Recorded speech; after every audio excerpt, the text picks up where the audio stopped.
and welcome to Spotlight On, the podcast that brings together business leaders, entrepreneurs, and experts covering a range of topics. I'm Nicholas Barton, founder and CEO of the Barton Partnership, an award-winning executive recruitment and consulting solutions firm providing permanent search and independent consulting services across strategy, sustainability and M&A, data and analytics, and transformation and change. Hello and welcome to the third episode of our Women in Leadership podcast series. My name is Imogen Seear, a senior consultant and consumer practice lead at the Barton Partnership. Joining me today is Jess Frame, partner and managing director at Boston Consulting Group. Now, Jess began her career in consulting at BCG in New York before moving to Tesco as customer strategy director.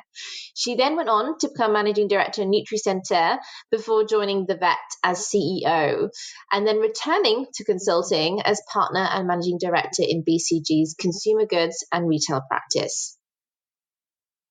So Jess, welcome to Barton's Women in Leadership Spotlight On podcast series. Delighted to have you on board this morning. Hello. Now, hi, welcome.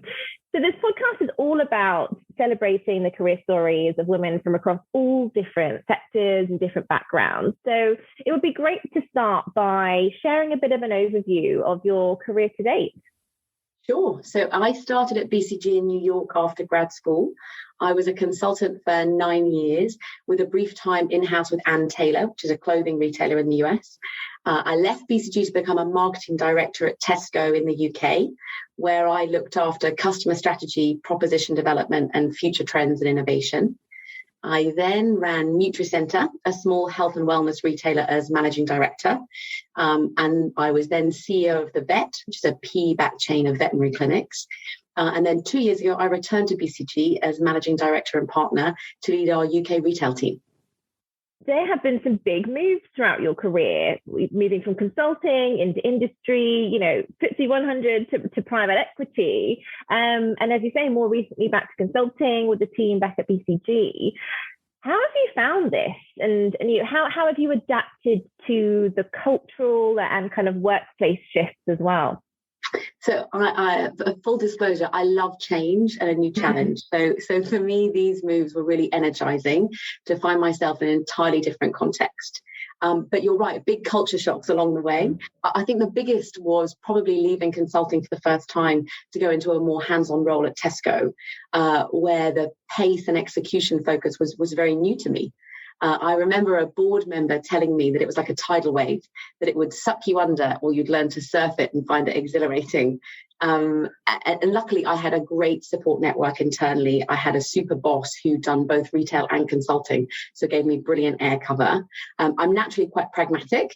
And I found I learned a lot about myself, but I really loved getting my hands dirty and getting stuck in. Then running small businesses, it's a totally different world from large corporates, as you say. I remember the first weekend after I'd started at Nutricenter, a fire alarm going off in the office overnight and getting the call because I was the key holder and I had to go and sort it out at sort of 2 a.m. No PA, no IT support. So really, really rolling your sleeves up and mucking in. But in a sense, that was probably the most liberating experience of my professional career to date. So, sort of no process, no politics to navigate. We were able to make radical changes in the proposition after a couple of hours of robust debate. So, really, really energizing, although, admittedly pretty daunting the first time round. And then coming back into consulting, it's an equal but opposite change, especially I think I was coming from a CEO role in real transformation. So consulting is much more considered. It thrives on collaboration and teaming, much less than individual accountability that you see in sort of turnaround moments. And of course, the caliber of people. And so it's just a very different way of leading. Really learning to shape my leadership style to be effective in that environment is very different. What is similar in my experience at BCG is an entrepreneurial spirit. And I don't know if that's consulting or BCG because I've only ever worked at BCG, but little rests on formalized process or rules. So that can be quite hard to assimilate, especially if you're coming in as a lateral. But it's given me that similarly liberating feeling of running a business and just sort of setting your own direction. Definitely. And I think it's interesting when you move from kind of consulting into a lot of industry, like you say, there's a different dynamic, a different pace, and probably a less structure as well. And just touching on that in terms of sort of your own personal development as well, when you look at the world of consulting, it's pretty structured in terms of career achievements, what what steps you've got to make to get that next level of sort of promotion versus the world of industry. How did you assimilate yourself in that slightly different environment? Was it Sheryl Sandberg, I think, used to talk about sort of rather than a career ladder, thinking about a jungle gym. And I think it's just a great articulation of what progression in industry looks like versus consulting. It can be quite linear in consulting. Although I have to say, obviously I was in consulting 10 years ago, and then I've recently come back, and it's very different now. If I think about the diversity of talent, of capabilities, of expertise in the business, even made up of probably 5-10 plus different business units and functions now within the broader consulting firm, I think it starts to look much more like industry in the sense that you have lots of options to move sideways, redefine your focus, redefine your career. So I think although there's a more structured, formalized progression process in any one track within consulting, I think I've seen much more similarity as those different tracks come together actually over the sort of since I was last in consulting. So I see a number of junior colleagues moving into advanced analytics roles or marketing roles or different positions rather than just sort of classic consulting all the way through. Interesting. So it's a little bit more dynamic. There's different directions, which probably mimics a little bit more what you would find in the world of industry as well. So almost preparing individuals at sort of slightly earlier stages in their career for that transition. Yeah, exactly. I think it's really powerful that it consulting's always open up doors, and so whenever I sort of meet anyone in sort of the early stages of their career, in my experience, it's always a good thing, a good set of experiences to get in terms of the breadth of learning. And I think what's exciting now is that's ever more true. So I think there's a lot of there's much more scope for people to chart their own course effectively, like you would normally do in industry, which I think is really exciting actually. Fantastic. Now I'm just going to touch back on, you talked about kind of leadership and this entrepreneurial spirit and how you found yourself adapting to these different environments. And you've spoken about the strategic advantage of taking a more feminine approach to business. Can you expand on this for us and tell us a little bit more about how this has influenced your leadership style? Yeah, for sure. So for me, when I say feminine approach to business, that's really about the focus on people over process. An organization needs both to get both right to be successful. But historically, the business world has massively over-indexed on the process side, functional, rational, efficient. But that approach can really miss the brilliance that comes from deeply understanding the end customer or allowing space for individual creativity of the team who's doing it. So a more feminine, people-oriented approach means letting decisions and activity also be guided by why. Why does it matter? Who's on the team to do it? Who is it being done for? And recognizing that how it's done really matters. It matters to the people involved and to the customers receiving it. I personally need to feel seen and heard, and that my perspectives can positively contribute and shape the future ways of doing things. Definitely. And I guess, having that kind of thought on the end consumer as well, how did you see that affect the results of your businesses? The great thing on that is that sort of retail 101. So any retailer, any country will tell you the first thing you do is start with the customer. So any question, any challenge you're trying to answer is start with the customer, and they will guide you to the answer. But the customer knows, you just need to figure out the right way to ask them to get to the solution. So it's probably one of the reasons I love retail, and that's where my real passion is, because it's really, for me, everything's about customers and people. So that it brings my passions together in one place.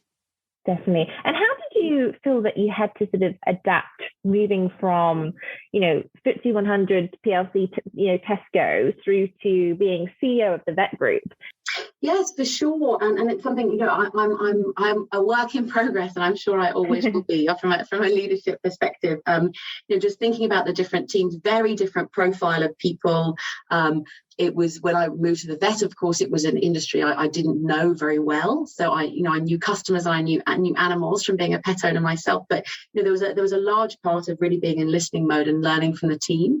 And as I say, with a very diverse set of profiles versus the team I used to lead in Tesco. And so really nuancing and trying to understand each individual and what would help them be successful in their roles.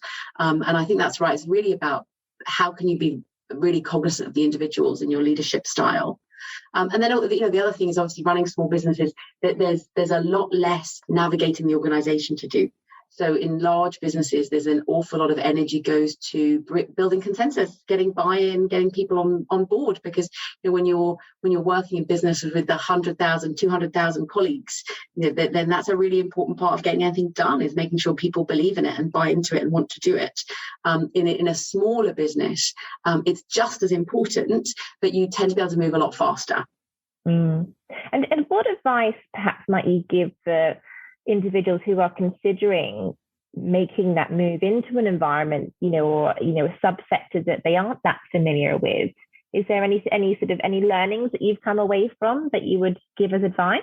I think humility. I have a colleague who's a headhunter for years that always used to sort of get quite frustrated that people would come from professional services, especially, and think they sort of knew everything and knew the world. And the headhunter would say, but you haven't got the skills I need for this role. It's just not a match.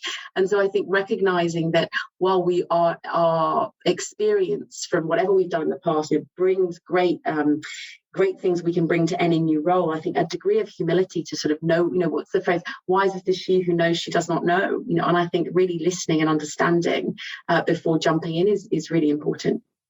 Definitely. And I think, this humility piece is very important. I think the key thing around listening has been a huge conversational point more recently, particularly when it comes to diversity and inclusion, listening to your workforce, also in terms of what support that we can give. And I think that just really nicely kind of comes into my next point around, helping to champion women in the workplace. What do business leaders need to do, whether that's listening more and adjusting? But are there any particularly effective initiatives that you can share when it comes to helping to champion women? Yeah, well, numbers of thoughts. I would start with what is sometimes the most controversial, and I have to be very clear, this is my personal view. But for me, the very simple answer and the most important answer is quotas. And the simple fact is it's exhausting always being different. And we just need more women at senior levels to provide role models and to demonstrate there are many different paths to success. I understand the arguments for and against quotas, but if we stand right back, we've been trying the purely merit-based approach for at least 50 years, and it's not done it. I refuse to accept that we've only got enough brilliant women to fill 7% of CEO spots. It's nonsense. Right now I can think of some senior roles that are hiring and some fantastic women who totally knock it out of the park. But honestly, I'm not even sure they get the call to interview, and that's unacceptable. So I think it's time for us to recognize the inherent and often totally subconscious biases we all have present today, and to create concrete ways to counter them. Once we have, of course, merit-based approaches are exactly the right way to go, and I hope they happen in my working career. But until then, I think we have to take bolder action. The other thing for me is around, and it's a personal pet peeve of mine, is setting the right targets and ambitious targets. I get really frustrated when I hear targets being set that are anything less than fully reflective of the societies we live in. If I hear 35% women anything, it's totally inadequate. It's not cause for celebration. So back to your question, I think practical things to crack on with. One of the really important ones comes back to your point around listening. So creating psychological safety in the work environment. It's something that certainly at BCG I've been really impressed with. There's a huge amount of effort goes into this. And really that's about creating space and asking open questions to allow diverse views to be heard and to create an environment that becomes much more inclusive. And there are also sort of other practical things. So, basic things. So insisting on balanced slates for all recruiting or internal promotion opportunities. Only agreeing to speak at events where the panel has equal representation. and also becoming aware of our own biases and trying to work to challenge them. So things like, ask for feedback from the women you work with to understand if and how unintentionally you're impacting the dynamic. And I guess the other part of that is just really looking honestly at ourselves as leaders individually. Is your team gender balanced? And if it's not, why not? And a big spoiler alert, lack of talent isn't the right answer. Okay, interesting. And when you've talked about really listening, were there any key themes that have come up in conversations with previous employees, Jess? So I think the important thing is that women are a segment of one. We're all different people and we're all different individuals. So there's as much diversity in women as there is across men, right? So it's more about making sure that people have the space because of generations of having quite a lot of bias towards certain demographics in business. It can just feel uncomfortable. I know as I'm relatively extroverted, I'm sort of a bit longer in the tooth now, and I've been in many different environments, but I still have the feeling when I walk into a room and it's all sort of middle-aged white guys, and it's no criticism of them, but it can make me feel uncomfortable. I sort of can feel a bit more self-conscious than I might do normally. So I think the listening is more about acknowledging that not everyone in every moment might feel fully comfortable speaking up, but they've probably got something really interesting to say. So for me, listening is really about asking the questions and then really hearing the answers. Definitely.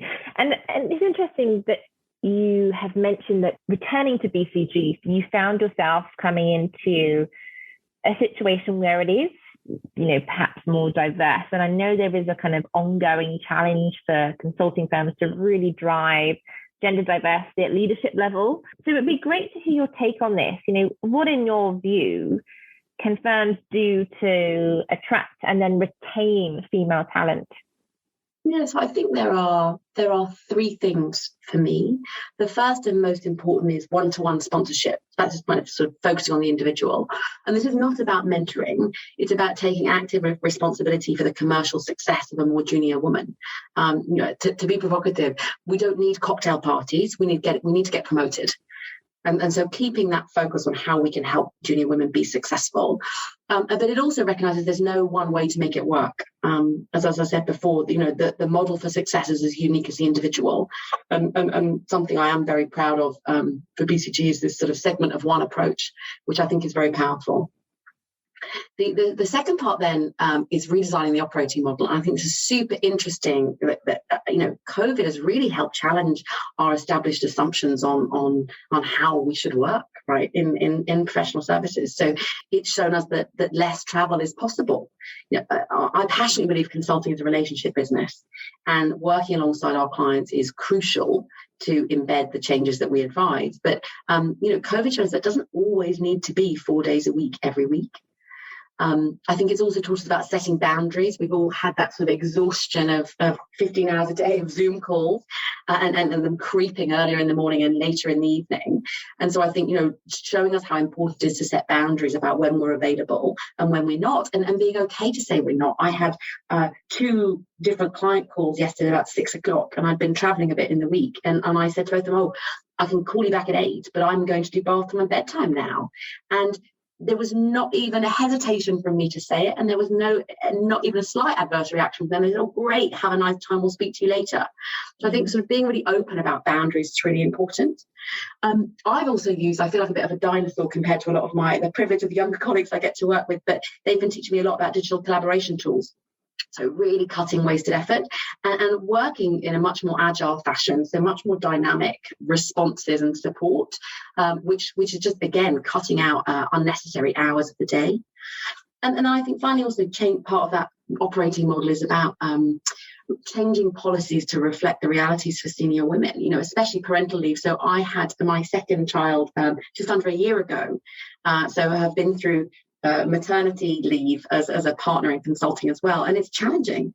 And it's challenging because it's a relationship business. It is about being present and building those relationships. So the consulting firms, I'd say, all professional services firms really need to want to listen and be willing to change for the few, while senior women are in the minority. Definitely. And look, that was a question I wanted to touch back on, Jess, isn't around the work and family dynamic, because is there one good time to start a family? Most definitely, probably not. But how I mean, to those who, perhaps expectant mothers, or those who are really starting to think about when should we start planning to have a family, is there any advice that you would give? And perhaps, how did you feel supported, more recently going through that maternity leave, as a partner?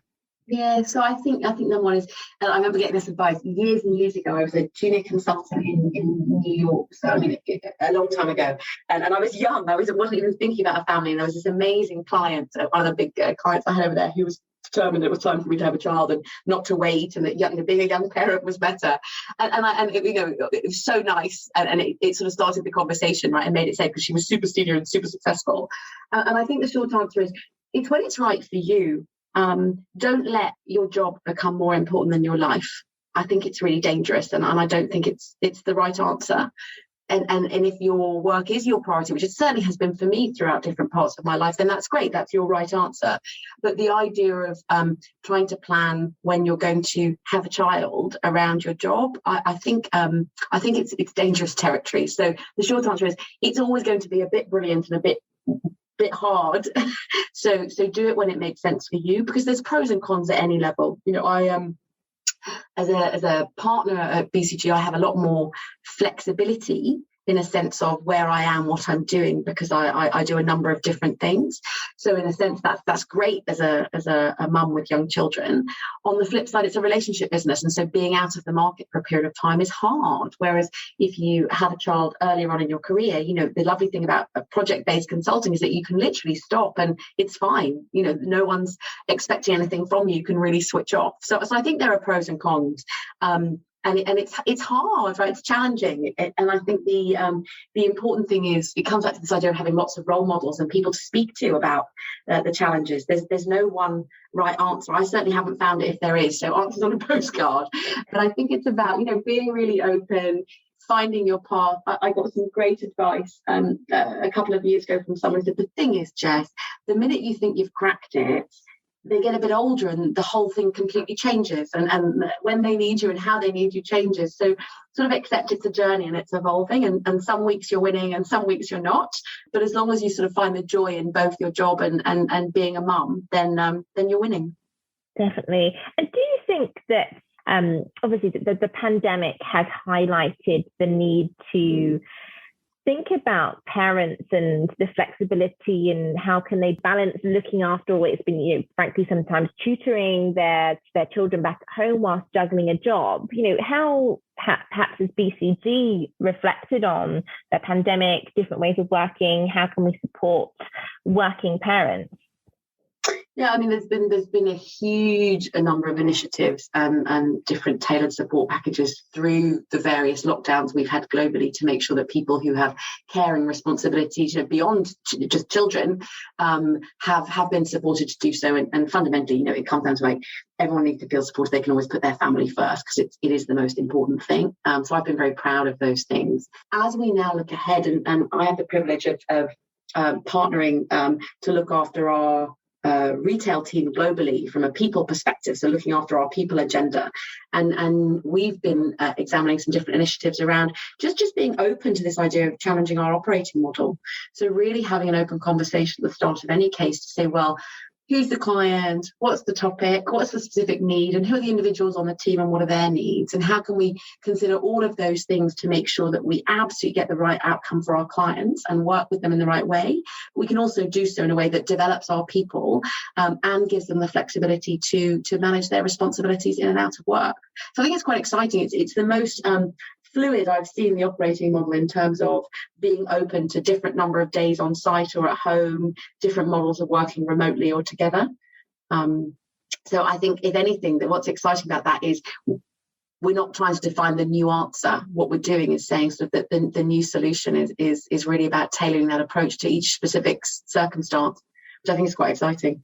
No, it is definitely. And I love this idea of a fluid model. And I think this piece around individuality, tailoring, because no one situation is the same. And I think we have to just have a bigger picture think around that and how we can adapt.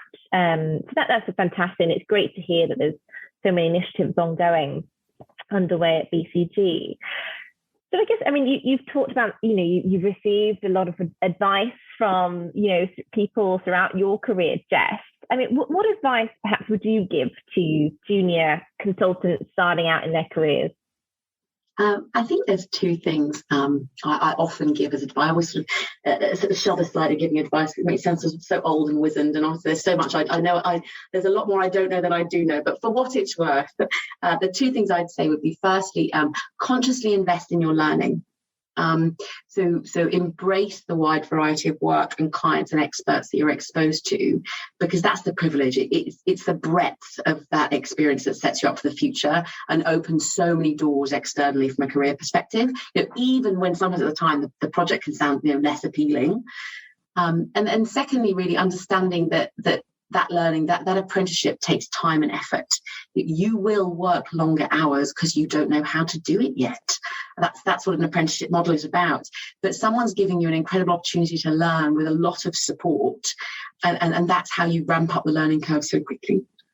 And then the second part really is find what you love, be that industries, topics, clients, because consulting is always going to be hard work, because we have the privilege and the responsibility of supporting those at the forefront on the most challenging business opportunities.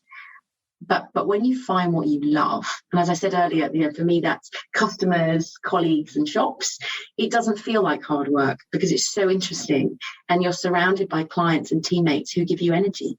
Definitely. I love this idea of finding what you love. What are you passionate about? Because I think you need to be driven by that to, also we've talked about don't make work your life as well. But also, if there is a passion, then you're getting up and down bed in the morning with a smile on your face and enjoying what you do. So I think that's so important. And out of interest, Jess, I mean, the role of the mentor and role models, how integral have they been throughout your career to date, and in a sense of helping you to navigate your moves and the direction that you've taken? Yeah, so I think from a female role model point of view, honestly, I feel really sad that I've lacked them, honestly, throughout my career. I have seen some fantastic women and very inspiring women, especially when I was younger. But their model wasn't necessarily what I saw my life being. So I was raised by a mum that stayed at home. I always had her there for me, and that was really important to me. So it's something that I've found, I still find hard to get the balance right. And a number of very successful senior women in my junior life, I looked up and thought, I don't want that life. You're on the road 5 days a week. That's not for me. What has been inspiring sort of later on in my career is finding peers and kinship and inspiring senior women who I see how they're charting their own course, and that's given me real confidence to chart mine, as opposed to sort of seeing any one way. So I honestly think role models are hugely important, and I hope my generation does a job of it, actually, because I think it was probably lacking for some of us as we were coming through, if I'm honest. But the mentors, I've been lucky. I've had some great male mentors. It doesn't always have to be women that have been my champion and have gone to bat for me. And also important, I think that the most important thing a mentor can do actually is have the hard conversations and tell me things that no one else wanted to do because it seemed the wrong thing to say, or it might upset me, or there was sort of nothing in it for them. Who'll sort of stick their necks out and say, don't do this is letting you down, do that differently. And so I think finding those trusted relationships has been really important. Definitely. And I think if we look at, so perhaps advice that you might give your younger self is probably in and around making more of mentorships and having those role models and people to have those challenging conversations with in a safer environment. Is there any other advice that you would give to your younger self? Oh, for sure. And honestly, my advice would be that, Jess, you're enough just the way you are. I spent a long time and a huge amount of energy in my 20s trying to fit in, to look, to speak and behave as I thought I was supposed to.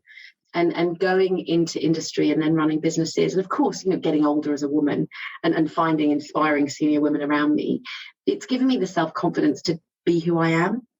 Another colleague of mine in industry told me, ask forgiveness, not permission.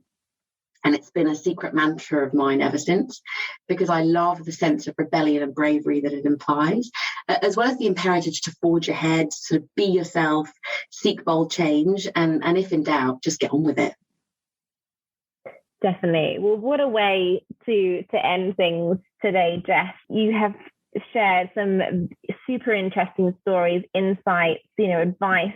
So thank you ever so much, Jess, for taking the time to speak with me today. No, thank you. Nice to talk. Likewise.